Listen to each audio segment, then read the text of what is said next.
Welcome, spooky friends, to mini episode 9 of Don't Follow Me Home. So I know it's been like a super hot minute since we've done a full length episode, and it's been another hot minute since I've done a mini episode. Hopefully, we're able to get our lives together and record together for a long episode soon. Um, Other than that, I will try my hardest to keep engaging with mini episodes. It kind of escaped me recently, so sorry for the delay in episodes. But we will pick it back up with tonight's, and that is going to be split into two urban legends, kind of like the last one was, I think, three. Because next up on the list is Georgia, and then after that, Hawaii. And Georgia really didn't have a ton going on, so I thought, why not put both of them in one? Um, so, first, we are going to Augusta, Georgia, and we are going to hear about the cursed pillar. An odd, solitary pillar in the Romanesque style is located in the center of downtown Augusta, Georgia. This pillar is connected to a curse that was placed upon the town by a fanatical preacher in 1829. Near where this pillar stands was once the town's bustling open-air market, known as Lower Market. One afternoon, as the residents bartered for fruit, vegetables, and livestock, a preacher was trying to make his sermon heard above the din of the shoppers. In one version of this story, it said a policeman approached this preacher and told him to stop preaching, for he was disturbing the people. In another version, the preacher became frustrated because no one was listening to him. Regardless, he became so angry he entreated the heavens to curse the town. He shouted that an ill wind would sweep away the marketplace. He told the people, who were now paying attention, that proof of his prophecy would be one stone pillar that would remain standing. He concluded his threat with the statement that if anyone touched or tried to move the pillar, they would die. 49 years later, on February 8th, 1878, the preacher's prophecy came true. A freak winter tornado leveled the lower market. Only one pillar was left standing. This pillar was part of a row of columns that held up a portico that was the entrance to the market. The market was not rebuilt, and this one lone pillar then oddly stood along a grand boulevard. Various attempts to defy the preacher's warning have become legendary in Augusta for over a century. The first attempt was made right after the 1878 tornado. One man clearing the debris away decided to impress the crowd that was gathered. He tied ropes to the pillar and tried to pull it down, but as he did this, he dropped dead of a heart attack. Another legend connected to the pillar states a grocer brought the pillar. Oh, Jesus Christ, you guys. Another legend connected to the pillar states a grocer bought the pillar for $50. He had it moved to 5th and Broad Streets near his store, hoping to attract attention. Shortly after this, he died. A few years later, as construction was being done on Broad Street, two more men tried to pull the pillar down with ropes. Lightning struck the pillar, killing both the men. It is also stated that curious visitors who have taken chips of the stone pillar away with them have become ill and have had to extend their stays in Augusta. In more recent years, a man driving along Broad Street hit the pillar with his car by accident. Though his car was barely damaged, this driver died at the scene. In 1935, another car hit this pillar. This time, the driver survived, but the pillar was reduced to a pile of bricks and cement. By this time, the pillar and the legends that surround it were viewed with affection, so a local market owner had it rebuilt. In 1936, it was moved to the southwest corner of 5th and Broad Streets. None of the men who moved it suffered from the curse. But this was not the original cursed pillar. On Friday the 13th in June 1958, a bale of cotton on a passing truck fell off and bumped the column, knocking it over.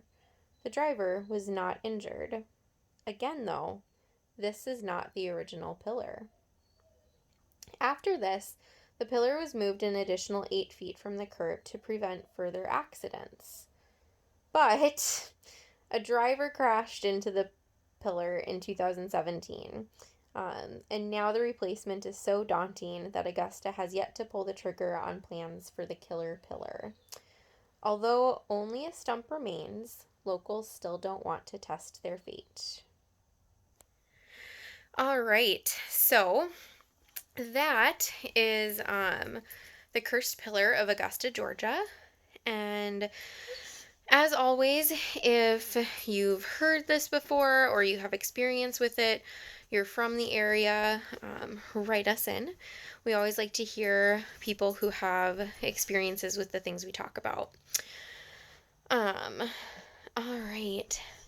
So moving on, we are now going to truck on over to Hawaii, which I've always wanted to see, but I also do not want to run into what we're about to talk about either. So, my dog is making his presence known if you're watching. Also, if you're listening, you might hear him cry because I am not giving him attention right now. So, on to the Night Marchers of Hawaii. According to legend, the Night Marchers were ancient Hawaiian warriors. Today, their spirits are said to roam various areas on the island, many of which were once great battlefields. They appear as ghostly apparitions who carry torches and play drums while they chant. These warriors are believed to be eternally fated to march the islands seeking their next battle. They are most active at night, but have also been reported to be seen during the day. And although the night marchers allegedly float a few inches off the ground, some local accounts tell of seeing mysterious footprints in their path after they have passed. No structure deters their path, and as a result, they're often seen walking right through buildings. If you come across the night marchers in a procession, it's advised not to interrupt them. It is also believed that you should never look at them directly, or you, a friend or relative, might meet your doom from a single deadly glance. If seen, remain quiet with your eyes averted, crouch low to the ground, play dead. Any sound or movement could invite a night marcher's deadly glance. These night marchers are set diligently upon their destination, and are not considered spirits that will deviate from their path to haunt humans nearby. Always show these warriors the respect that they deserve, and you will have a wonderful story to tell. It is also believed that descendants of the night marchers will not be harmed by them as they march to battle. So kind of spooky intro about what were the urban legends of Hawaii that we're looking at. And next, I found some sightings, some accounts from different people who have talked about this online.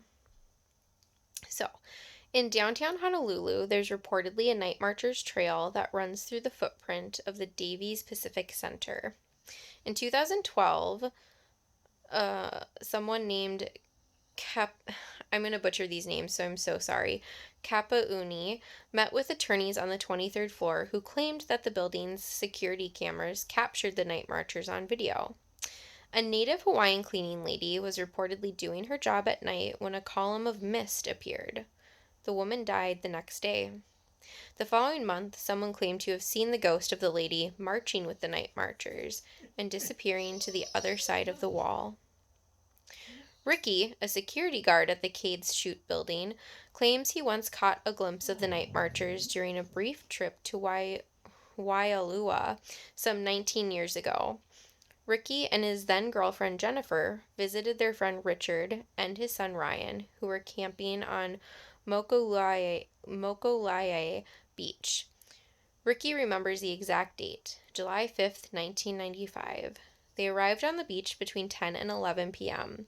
A distant flash of light caught their attention in the dark. It looked like a line of fire ants marching down the mountain by Dillingham Field. I thought people were hunting, but there were a long line of torches, he said.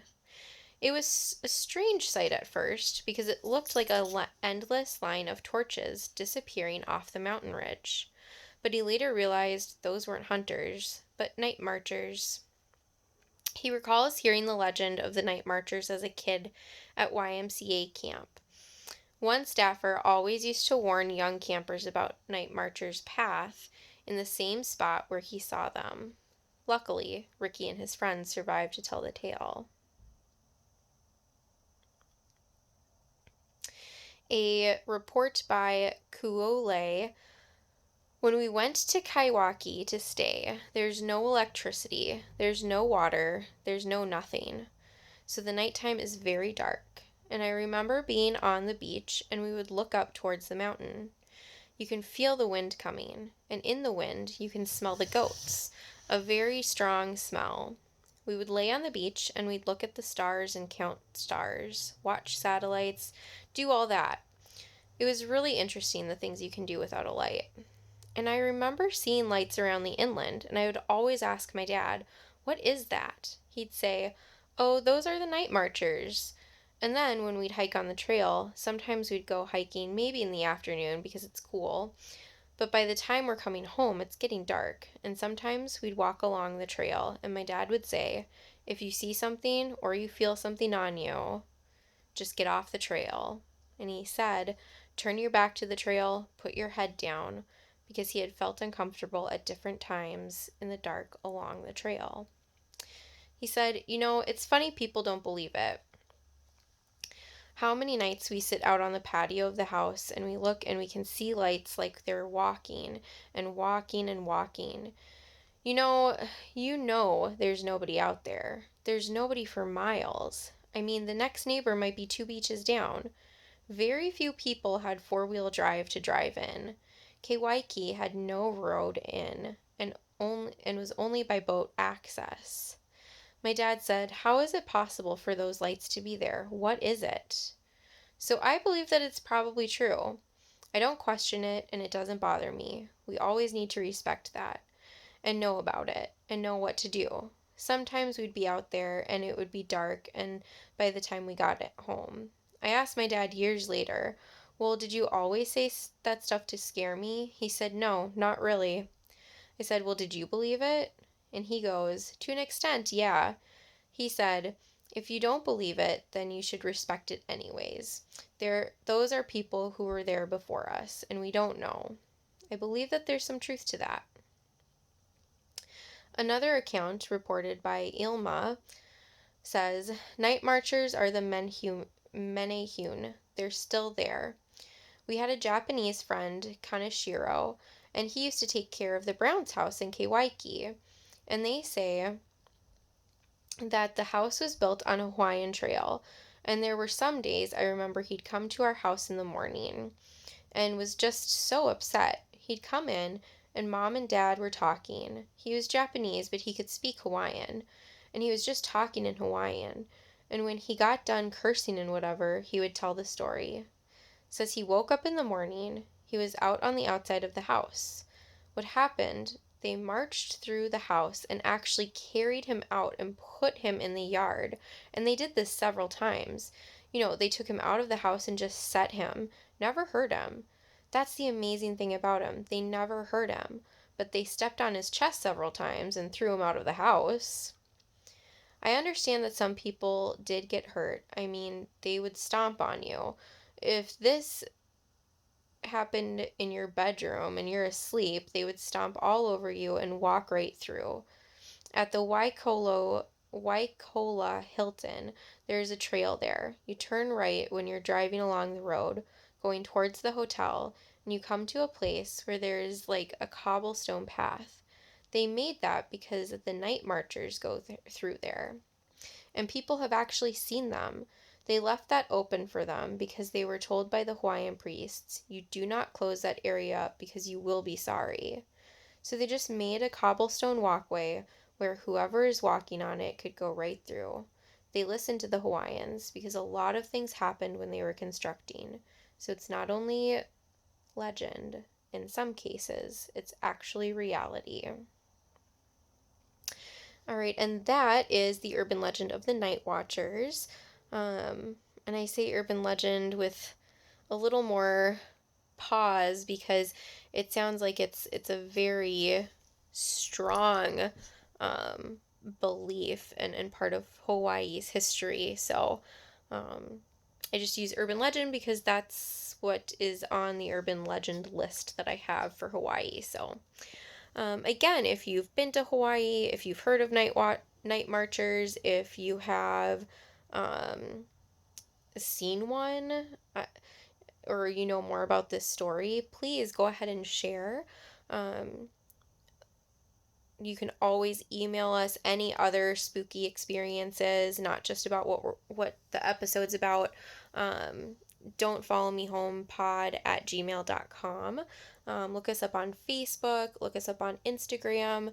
I always post pictures in regards to what we talk about in the episodes. So all right. Well, I hope you enjoyed tonight's urban legend, and as always, stay spooky.